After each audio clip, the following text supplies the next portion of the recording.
भरने की तारीख 10 नवंबर से 10 दिसंबर। किरण बेदी, भारत की पहली महिला आईपीएस ऑफिसर। टीएन शेषन, देश के ईमानदार आईएएस ऑफिसर आप भी बन सकते हैं। ज्वाइन करें Kautilya academy for IAS, IPS, MPPSC. हर एक की भागीदारी ने बदली तस्वीर, हर एक की सोच ने दिया नया मुकाम। कौन होंगे इस साल के वो सुनहरे नाम जो जुड़ेंगे महिंद्रा समृद्धि इंडिया एग्री अवार्ड 2014 के साथ? अपने नामांकन नजदीकी महिंद्रा समृद्धि केंद्र या महिंद्रा ट्रैक्टर डीलर के पास जमा कराएं या फिर लॉग ऑन करें। नामांकन भरने की तारीख 10 नवंबर से 10 दिसंबर।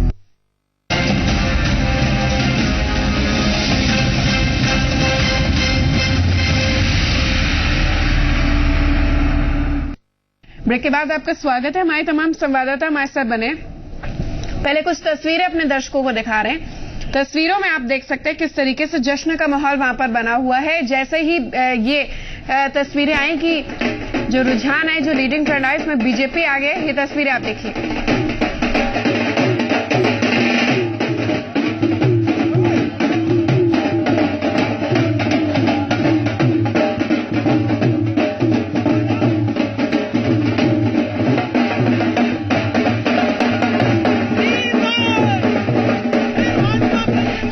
जश्न की तस्वीरें हमने अपने दर्शकों को दिखाई। सीधे हम रुख करते हैं प्रहलाद पटेल जी का। प्रहलाद जी, आप मंत्री भी रहे हैं, मजदूर से लेकर आम आदमी, खास आदमी, सब में आपकी पकड़ है। सवाल ये कि 2 साल आपकी पार्टी ने अच्छा करा, अब तीसरी बार आपको मौका मिल रहा है। मैं आपसे ये जानना चाहूंगी कि कितनी मजबूती के साथ और एक सुनिश्चित स्पीड के साथ अब आप आगे बढ़ने की तैयारी कर रहे हैं? निहारिका जी, पहले तो आज तो बधाई का दिन है। मध्य प्रदेश और छत्तीसगढ़ की जनता को बधाई, हमारे नेतृत्व को बधाई, जिनने भारतीय जनता पार्टी की नीतियों और उसके क्रियान्वयन के साथ सरकार ने जो काम किया, ये उसकी जीत है। लेकिन जो प्रश्न आपने मुझसे किया है वो प्रश्न बड़ा साफ है कि भारतीय जनता पार्टी ने सिर्फ उपलब्धियों का ढिंढोरा नहीं पीटा, बल्कि आने वाले 5 वर्षों में हम क्या करेंगे, ये हमने अपने एजेंडे में साफ रखा है। मैं आपको एक और बात कहता हूं कि अभी तो 2014 का लोकसभा का चुनाव है, लेकिन जब इसके बाद विधानसभा का चुनाव होगा तो हम अपने 10 साल और 15 साल की जो उपलब्धियां होंगी ना, उससे बेहतर करने की बात करते हैं। क्योंकि हम दीनदयाल जी हमेशा कहते थे कि नक्शा बनाना आसान है, रंग भरने में पीढ़ियां लग जाती हैं। और इसलिए मध्य प्रदेश को एक ऐसे राज्य से जो बीमारू राज्य कहा जाता था, अभी भी हम इसको विकसित राज्य नहीं मानते, विकास के रास्ते पे चलने वाला राज्य मानते हैं। हम इसको विकसित बनाना और बेहतर से बेहतर बनाना, ये हमारा लक्ष्य है। प्रहलाद जी, लेकिन आपने अपने लक्ष्य की बात करी, लेकिन ये बात सही है कि जितना अब आप आगे बढ़ेंगे 2014 के मद्देनजर, उतना ही कंपटीशन आपको अपनी विपक्षी दलों से, चाहे वो अन्य हो या फिर कांग्रेस हो, उससे फेस करना पड़ेगा।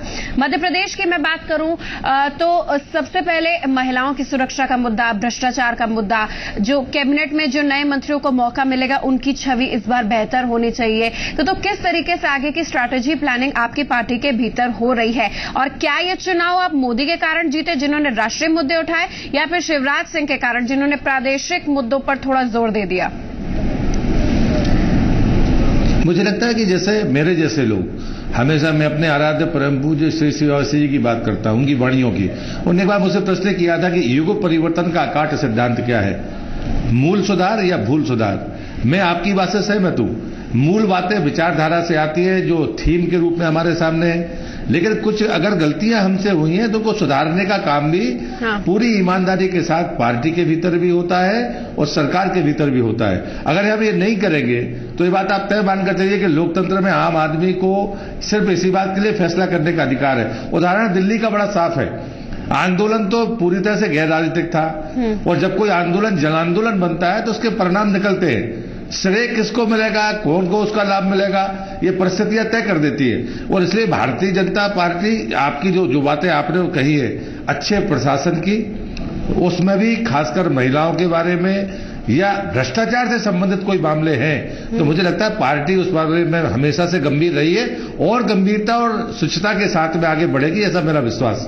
आप हमारे साथ बने रहिए। मैं अपने संवाददाता अतुल पाठक के पास चलती हूँ, वो भी भोपाल संभाग की जानकारी लेंगे। अतुल, भोपाल के लिए कितना महत्वपूर्ण ये चुनाव रहा, किसकी साख दांव पर थी, कौन यहां पर जीता है, किसने अपनी सीट रिटेन की और कौन नया चेहरा आया है?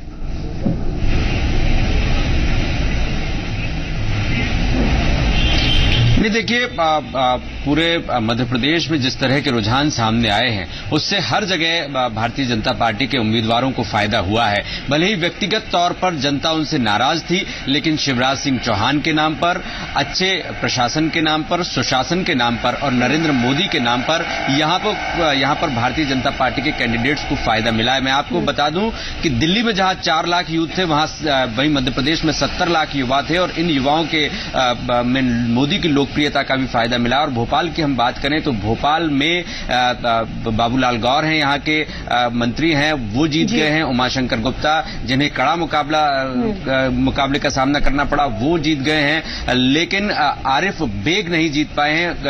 आरिफ अकील जो कि कांग्रेस के विधायक हैं, उनका किला जो है बरकरार है। लेकिन जो मुस्लिम बहुल इलाका है, आरिफ मसूद यहाँ पे मध्य क्षेत्र से कांग्रेस के उम्मीदवार थे, उनकी मुकाबले सुरेंद्र नाथ सिंह जीत गए हैं। तो इस तरह से भारतीय जनता पार्टी ने एक बार फिर अच्छा प्रदर्शन किया है और जो 6-1 का जो आंकड़ा लगातार बना हुआ था वो बरकरार है यहाँ पर। जी अतुल, आप हमारे साथ बने रहिए। हम सीधे अब चलते हैं शरद श्रीवास्तव, ग्वालियर से जी मीडिया संवाददाता फोन हमारे साथ लाइव जुड़ गए।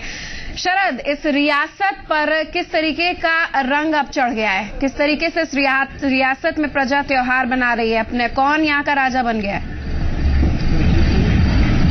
बिल्कुल निहारिका, आपने सही सवाल किया। यहाँ के जो राजा थे वो सियासी तौर पर उनसे कहा जाए कि रंग हो गए हैं और जो राजा की गिनती में नहीं आते थे उनकी राजशाह बरकरार हो गई है। अगर मैं आपको नतीजों की बात करूं, ग्वालियर में अकेले तो ज्योतिरादित्य सिंधिया का जादू यहाँ नहीं चल पाया है। आप बताऊं कि 6 जो विधानसभा सीटें हैं ग्वालियर की, उनमें से 4 पर जो है बीजेपी ने बीजेपी ने जीत हासिल की है, जबकि कांग्रेस के खाते में केवल 2 सीटें आई हैं।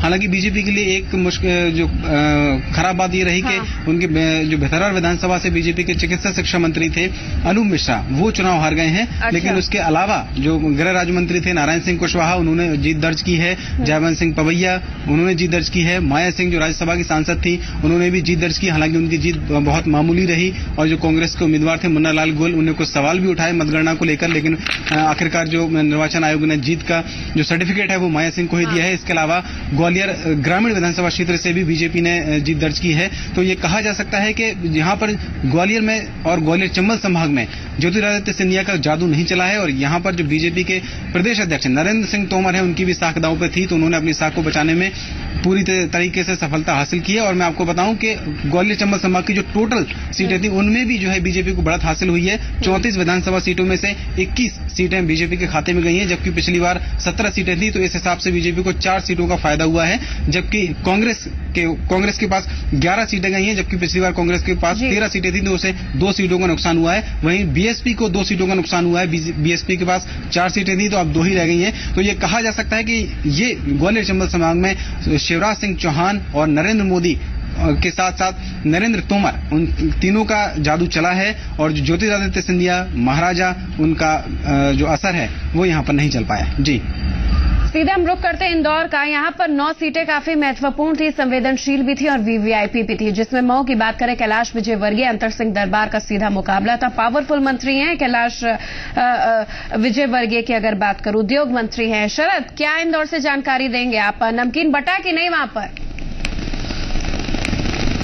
बिल्कुल, देखिए सारिका, यहाँ पर ये जो चुनाव था पूरी तरह नमकीन था और साथ ही साथ मिठाइयों का इसमें साथ मिल गया। तो कहीं ना कहीं ये चुनाव बीजेपी के लिए सफलता की कुंजी साबित हुआ है। बात करूं यदि मैं इंदौर की यदि राजनीति की बात करूं, यहाँ की 9 विधानसभा सीटों की बात करूं, तो कहीं ना कहीं प्रदेश की राजनीति में ये 9 सीटें बहुत महत्वपूर्ण स्थान रखती है। यदि हम बात करें प्रदेश के सबसे ताकतवर मंत्री कैलाश विजयवर्गीय की, यदि हम बात करें जो महू विधानसभा से चुनाव लड़ रहे थे, काफी विवादित मामला था, काफी लंबे समय से प्रयास कर रहे थे कि वो कहीं ना कहीं करें इंदौर की विधानसभा 3 में, जहां पर कांग्रेस के विधायक यहां पर मौजूद थे, वहां के लिए वो अपना नाम दावेदारी प्रस्तुत कर रहे थे, लेकिन कहीं ना कहीं जो ऊपर का आलाकमान है उन्होंने इनको महू में ही उन्हें टिकट दिया, महू का टिकट दिया और वहां से उन्हें लड़ाया। लेकिन कैलाश विजयवर्गीय दोबारा से वहीं पर चुनाव लड़ा उन्होंने और उनकी उम्मीदों पर यानी आलाकमान की उम्मीदों पर खरे उतरे और वहां से चुनाव लड़ के आए। पिछली बार के मुताबिक 3000 ज्यादा वोटों से यहां से चुनाव जीता है इन्होंने इस बार, और ये काफी एक बड़ी बात है। यदि हम बात करें विधानसभा 3 की, संवेदनशील इलाकों में माना जाता है इंदौर का सबसे संवेदनशील इलाका, पूरा बाजारी इलाका है, सबसे ज्यादा मार्केट इस इलाके है, व्यापारिक क्षेत्र है पूरी तरह से। यहां पर 2 दशकों से यदि हम बात करें तो कांग्रेस विधायक अश्विन जोशी यहां पर काबिज थे। रायपुर लाइव चाहिए, मैं टीज करूंगी। उषा ठाकुर को उषा ठाकुर को यहां पर इन्होंने खड़ा किया। उषा ठाकुर को यहां पर खड़ा करने के बाद उन्होंने जीत की, उन्होंने भी एक माला यहां पर उषा ठाकुर ने पहन ली। बात करें जो सुदर्शन गुप्ता की, काफी विवाद था सुदर्शन गुप्ता का, पार्टी के कार्यकर्ताओं द्वारा भी सुदर्शन गुप्ता का विवाद काफी हुआ था, तमाम चीजें थी। विधानसभा 1 में काफी विवाद उत्पन्न हो रहा था, मुख्यमंत्री तक इन तमाम बातों गई थी, लेकिन फिर भी सुदर्शन गुप्ता ने 60,000 मतों से विजय प्राप्त करके एक बार फिर उन तमाम विरोधियों का मुंहतोड़ जवाब दिया है। यदि हम बात करें विधानसभा 2 की बात करें, रमेश मेंदोला की बात करें, कैलाश विजयवर्गीय के खास माने जाते हैं, और विधानसभा 2 इंदौर का एकमात्र ऐसा गढ़ है जहां पर बीजेपी का एक छत्र राज माना जाता है। तो यहां पर जो रमेश मेंदोला है उन्होंने 92,000 यानी 92,000 वोटों से उन्होंने जीत दर्ज करके एक इतिहास कायम कर दिया है। यदि हम बात करें विधानसभा 4 की, अयोध्या कहा जाता है, इंदौर की अयोध्या कहा जाता है, लक्ष्मण सिंह गौड़ हुआ करते थे, लेकिन उनके स्वर्गवास होने के बाद उनकी पत्नी ने यहां पर जगह ली। तो यहां के समीकरण भी कहीं ना कहीं दोबारा पक्ष में रहे, और 2 दशकों से जो लगातार सीट बनी हुई थी ये फिर से एक बार बीजेपी के झोली में आकर गिर पड़ी है, और यहां पर मालिनी गौड़ ने तकरीबन 3,000 वोटों से यहां पर अपनी जीत दर्ज की है। यदि हम बात करें विधानसभा 5 की, महेंद्र हार्डिया, वो भी एक मंत्री की भूमिका में थे। जी हाँ, जी कंप्लीट करिए, बताइए।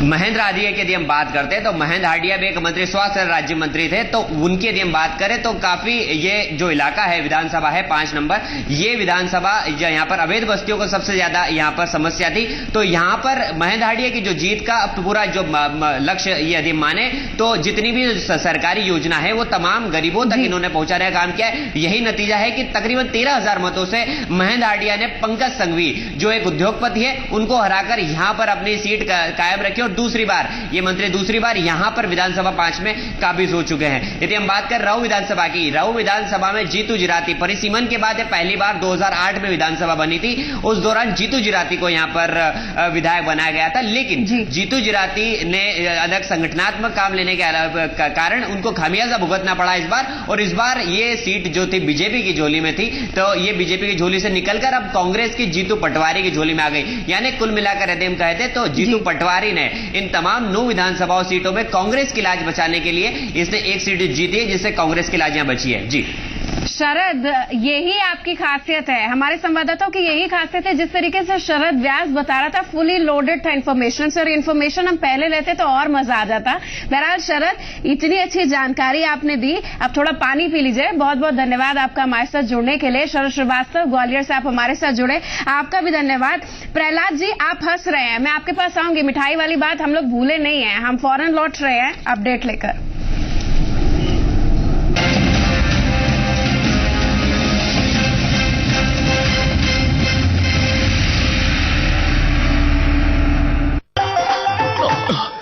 I'm sorry. CRI pump, super discharge. CRI, it's a trusted brand. CRI, used in my industries world over. Wow, CRI, it's the best. CRI pumps, pumping trust worldwide. Fruits का fresh taste, soft jam, life में लाए मजा। किराए पे कमरा मिलेगा? Modern किराएदार नहीं चाहिए। नमस्ते। एक हाई क्लास घर? हाय। कोई भी हेयर स्टाइल करो, अगर बाल हो घने और लंबे, इसलिए सनसिल्क थिक एंड लॉन्ग, जिसमें है योगर्ट प्रोटीन, जो बालों को 2 गुना घना बनाए। 2 गुने घने बाल अब 1 रुपए में। अब सनसिल्क के 1 रुपए सैशे पर पाइए 20% एक्स्ट्रा बिल्कुल मुफ्त। रघु, इतनी फसल हुई कि ट्रैक्टर भी छोटा पड़ गया। ये कौन है? ये है फेम, हमारा सच्चा यार, जो हमारी ख्वाहिशें पूरी करता है। नए तकनीक से तैयार किया गया फेम कम मात्रा में लंबे समय तक करे पौधों की रक्षा, दे ढेर सारी उपज, साथ ऐसा जादू जैसा। सन एंड सन ज्वेलर्स लाए हैं बड़ा ऑफर, बड़ी खुशियाँ सीजन 5, जहां प्रत्येक 10,000 के आभूषणों की खरीदी पर आप पाएंगे लाखों के उपहार जीतने का मौका। सन एंड सन ज्वेलर्स, शुद्धता ही हमारी पहचान। ये है उभरता हुआ भारत, इसकी गारंटी कौन लेता है? हजारों गाड़ियों का वजन, सुरक्षा की गारंटी। जेके लक्ष्मी सीमेंट, मजबूती गारंटीड। रघु, इतनी फसल हुई कि ट्रैक्टर भी छोटा पड़ गया। ये कौन है? ये है फेम, हमारा सच्चा यार जो हमारी ख्वाहिशें पूरी करता है। नए तकनीक से तैयार किया गया फेम कम मात्रा में लंबे समय तक करे पौधों की रक्षा, दे ढेर सारी उपज, साथ ऐसा जादू जैसा। आहा, ये रहा गुलाबी पोज, स्माइल। क्या फिनिश है यार। हाँ, गुलाम को खींचो। Okay, smile. बहुत कातिल है। ये आइटम मुझे दे दे। अपने पीवी है मेरी। ल्यूमिनस डिजाइनर स्विचेस की रेंज जो देखे बस फैन हो जाए। लुमिनस, जिस पे देश करे भरोसा। सिल्क प्रोटीन एक्सट्रैक्ट और बेहतरीन परफ्यूम्स के साथ लाख ऐसी महकती कोमल त्वचा कि छुए बिना रहा न जाए। रूप तेरा मस्ताना, यार मेरा दीवाना, कोई हमसे ना हो जाए। रूप तेरा मस्ताना, कशिश बढ़ती ही जाए, बस जरा सा लफ्ज़। किरण बेदी, भारत की पहली महिला आईपीएस ऑफिसर। टीएन सेशन, देश के ईमानदार आईएएस ऑफिसर आप भी बन सकते हैं। ज्वाइन करें Kautilya academy for IAS, IPS, MPPSC। पेश है डाबर बबूल टूथपेस्ट, मसूड़ों को कसे और दांतों को बनाए मजबूत। और अब पाइए यही मजबूत दांत सिर्फ 10 रुपए में, और साथ में एक टूथब्रश बिल्कुल फ्री। कुदरती मजबूत दांत। आहा, ये रहा गुलाबी पोज, स्माइल।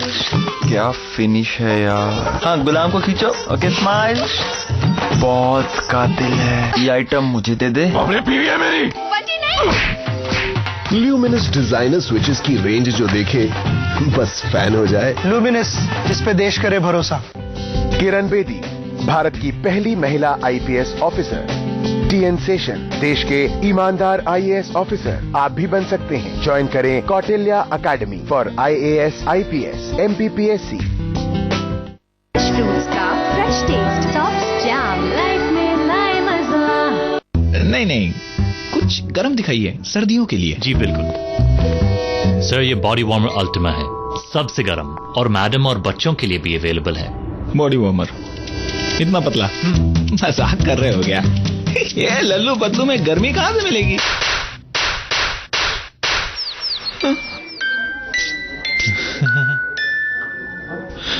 पतला है पर गर्मी बहुत है। फैंटास्टिक है, इसे पैक कर दो। कॉटन और स्पेशल फाइबर से बना अमूल बॉडी वार्मर अल्टिमा, पतला है पर गर्मी बहुत है। आहा, ये रहा गुलाबी पोज, स्माइल। क्या फिनिश है यार। हाँ, गुलाम को खींचो। Okay, smile.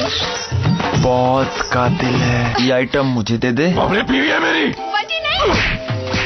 Luminous designer switches की रेंज जो देखे बस फैन हो जाए। लुमिनस, जिस पे देश करे भरोसा। देखो मुझे पावर मिल गया। आयशर 5660, ये है असली पावर। किरण बेदी, भारत की पहली महिला आईपीएस ऑफिसर। टीएन सेशन, देश के ईमानदार IAS ऑफिसर आप भी बन सकते हैं। ज्वाइन करें Kautilya academy for IAS, IPS, MPPSC।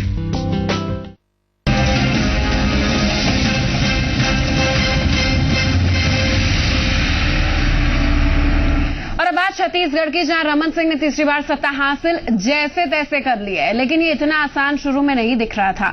एक समय में तो कांग्रेस के रुझानों ने पार्टी ऑफिस में जीत का माहौल तक बना दिया था, लेकिन आखिरकार कांटे की टक्कर में जीत हिस्से में रमन सिंह के ही आ गई।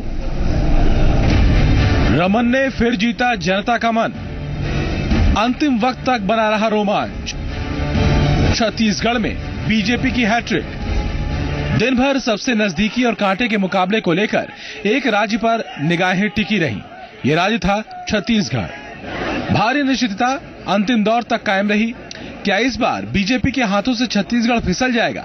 ये सवाल चर्चाओं में शिद्दत के साथ अपनी जगह बना रहा था। एक लंबे उलटफेर की अटकलें चलनी शुरू हो गई थीं। लेकिन वक्त के ढलने के साथ ही रमन सिंह स्क्रीन पर उतरे और इसके बाद तो आंकड़ों में बीजेपी के छा जाने का सिलसिला चल निकला। ये सिलसिला सूबे में बीजेपी की तीसरी जीत के साथ खत्म हुआ। छत्तीसगढ़ ने और देश के अन्य राज्यों में मध्य प्रदेश ने साबित किया कि यदि बेहतर काम हो तो जनता का विश्वास 10 साल बाद भी मिलता है और प्रो इनकम्बेंसी व्यवस्था के साथ उस व्यवस्था के किए गए काम के समर्थन में, सहयोग में जो ऐतिहासिक विजय हासिल हुआ है, तो ये बताता है कि जनता अब डेवलपमेंट के नाम से, विकास के नाम से और सोशल सेक्टर में जो काम हुए हैं उसके प्रति मुहर लगाती है। नारे लगाने से कुछ नहीं होता। सूबे में बीजेपी की जीत पर निगाह होने की वजह थी। ऐसा माना जा रहा था कि झीरम घाटी नक्सल हमले के बाद कांग्रेस के हिस्से में संवेदना की लहर रमन का गणित बिगाड़ सकती है। हालांकि रमन को अपने किए कामों पर भरोसा था, जो कि जीत में तब्दील भी हो गया। ऐतिहासिक दिन है और भारतीय जनता पार्टी की सरकार के 10 वर्ष पूरे होने के बाद तीसरे बार इस होने वाले चुनाव में छत्तीसगढ़ में भारतीय जनता पार्टी ने हैट्रिक पूरा किया है। छत्तीसगढ़ के 2.5 करोड़ जनता को मैं यह जीत समर्पित करता हूं, क्योंकि उनके आशीर्वाद से ही छत्तीसगढ़ में ऐतिहासिक विजय हासिल हुई है और जनता का जो प्रेम मिला है, मैं उनके प्रति जिन्होंने आशीर्वाद दिया, सहयोग दिया और तीसरी बार सरकार बनाई, सबसे पहले छत्तीसगढ़ के 2.5 करोड़ जनता को मैं धन्यवाद देना चाहता हूं। इसमें कोई दो राय नहीं कि रमन के कामों ने बीजेपी को लगातार तीसरी बार सूबे की सत्ता दिलाई। इसमें मोदी की लहर का कितना योगदान था, ये भी बहस का मुद्दा हो सकता है।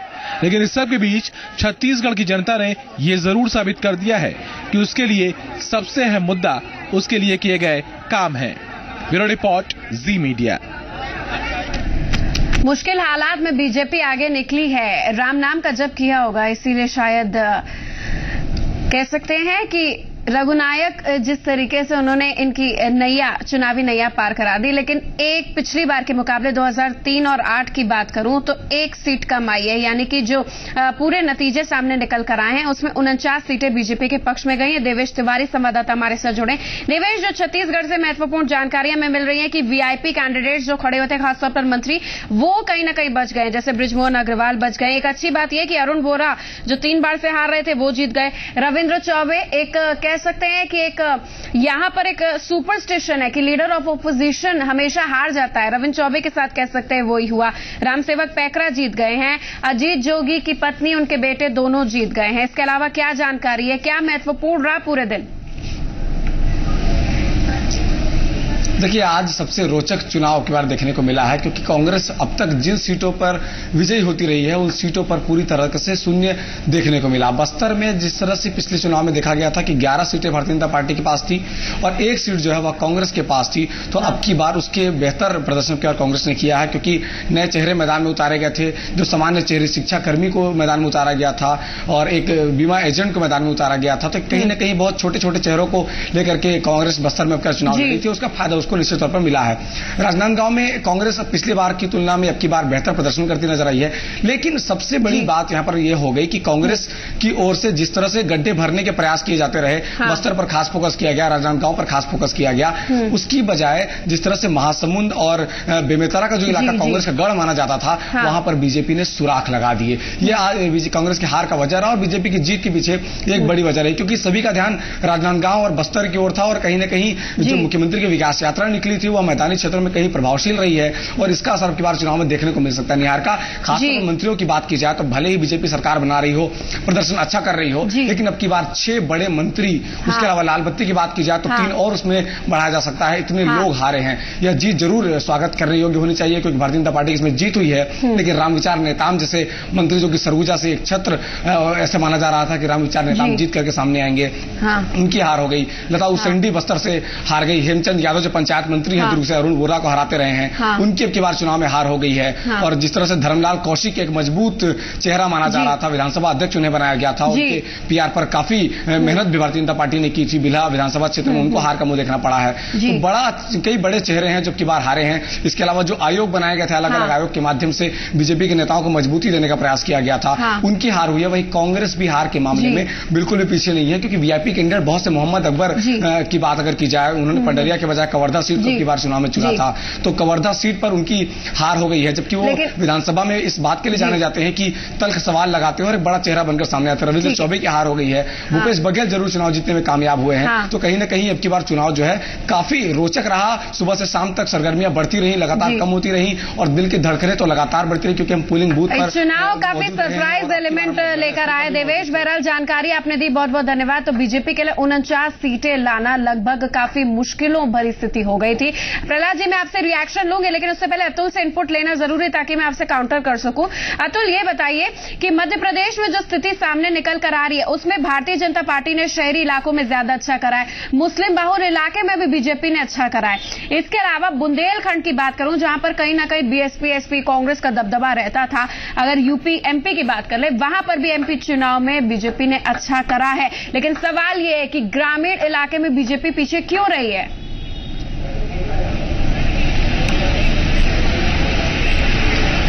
नहीं, देखिए, ऐसी बात नहीं है। जो नतीजे आए हैं उनमें कई ग्रामीण इलाकों में भी कहीं बीजेपी ने बढ़त बनाई है, कहीं शहरी इलाकों में, क्योंकि आंकड़ा काफी बड़ा है। 160 से ऊपर सीटें बीजेपी को आते हुए यहां पर दिख रही हैं। तो निश्चित तौर पर ग्रामीण और शहरी दोनों इलाकों में ही बीजेपी को समान रूप से बढ़त मिली है।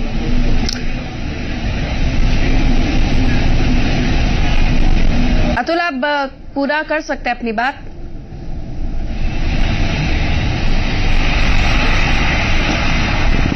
नहीं, देखिए, जो मैं कह रहा था कि दोनों ही क्षेत्रों में बराबर बढ़त मिली है, और इसके कई फैक्टर्स सामने आए हैं। जहां शिवराज सिंह चौहान की छवि गांव में ज्यादा काम करती दिखाई दे रही है, महिलाओं के बीच उनकी लोकप्रियता का फायदा बीजेपी को मिला है। वहीं 70 लाख यूथ को मोदी की लोकप्रियता का खींच कर लेकर आई है। उमा भारती ने भी 40 सभाएं ली हैं, और बुंदेलखंड क्षेत्र की आप बात कर रही थी, वहां पर उमा भारती का फैक्टर काफी फायदेमंद रहा। लोधी वोटों में प्रहलाद पटेल जी जो इस वक्त हमारे साथ बैठे हैं, उनका प्रभाव काफी काम करता हुआ दिखाई दिया है। तो अलग अलग नेताओं के प्रभाव से बीजेपी का जो आंकड़ा है वो इतना बड़ा हो पाया है। जी, चलिए, धन्यवाद अतुल हमें जानकारी देने के लिए। प्रहलाद जी, ये बताइए आप आगे क्या करेंगे? मैं आपसे छत्तीसगढ़ पर भी बात कर लेती हूँ। तो अगर अब आगे, मुझे पता है टाइम नहीं है, टाइम आपकी पार्टी करने का है, लेकिन आने वाला चुनाव लोकसभा का है, और तुरंत हो सकता है कि पार्लियामेंट डिसॉल्व तक आप लोग कर दें।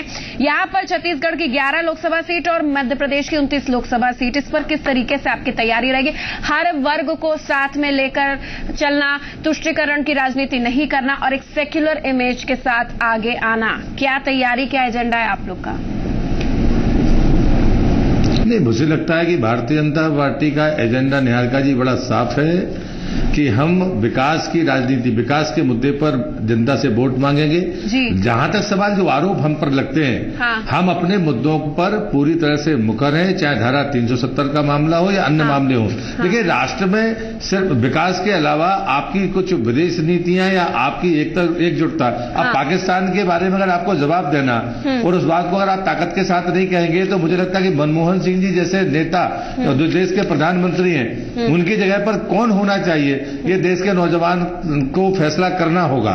अगर हमको कोई युद्ध की चुनौती देगा, उसके लिए अगर हमें देश में अपने आप को अपने पैरों पर हम खड़ा नहीं करेंगे, चाहे आर्थिक रूप से मजबूती की बात हो, चाहे नेतृत्व की बात हो, प्रादेशिक मुद्दे के ऊपर नेशनल इश्यूज काफी आगे हो गए। प्रहलाद जी, इस चुनाव में जीत तो दर्ज हो गई, लेकिन क्या सबक सीखा? जाते जाते बताइए, कुछ सबक सीखा आपने?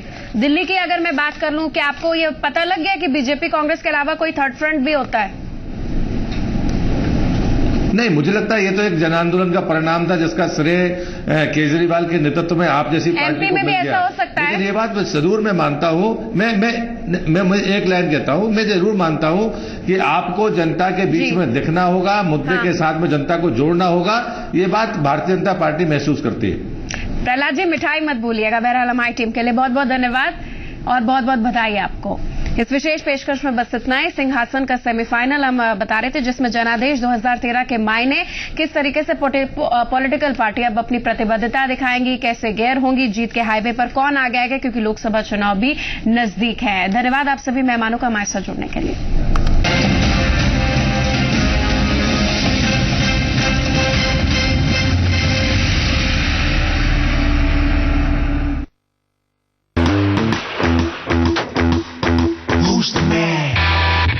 Hey, how's it going, partner? Come, let's go. Who's the man?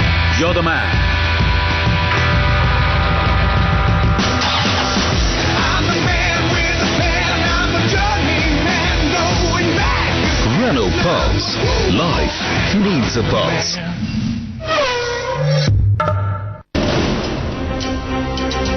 सुबह ऐसा लग रहा था कि कैंपागोला बिल्डिंग के ऊपर के कुछ फ्लैट्स धराशायी हो जाएंगे। व्यवस्थाएं हो इतनी भ्रष्ट हो चुकी है। तरुण तेजपाल खुद एक्सपोज हो गए हैं। स्टिंग ऑपरेशन ये करते हैं और अपना क्या हाल है।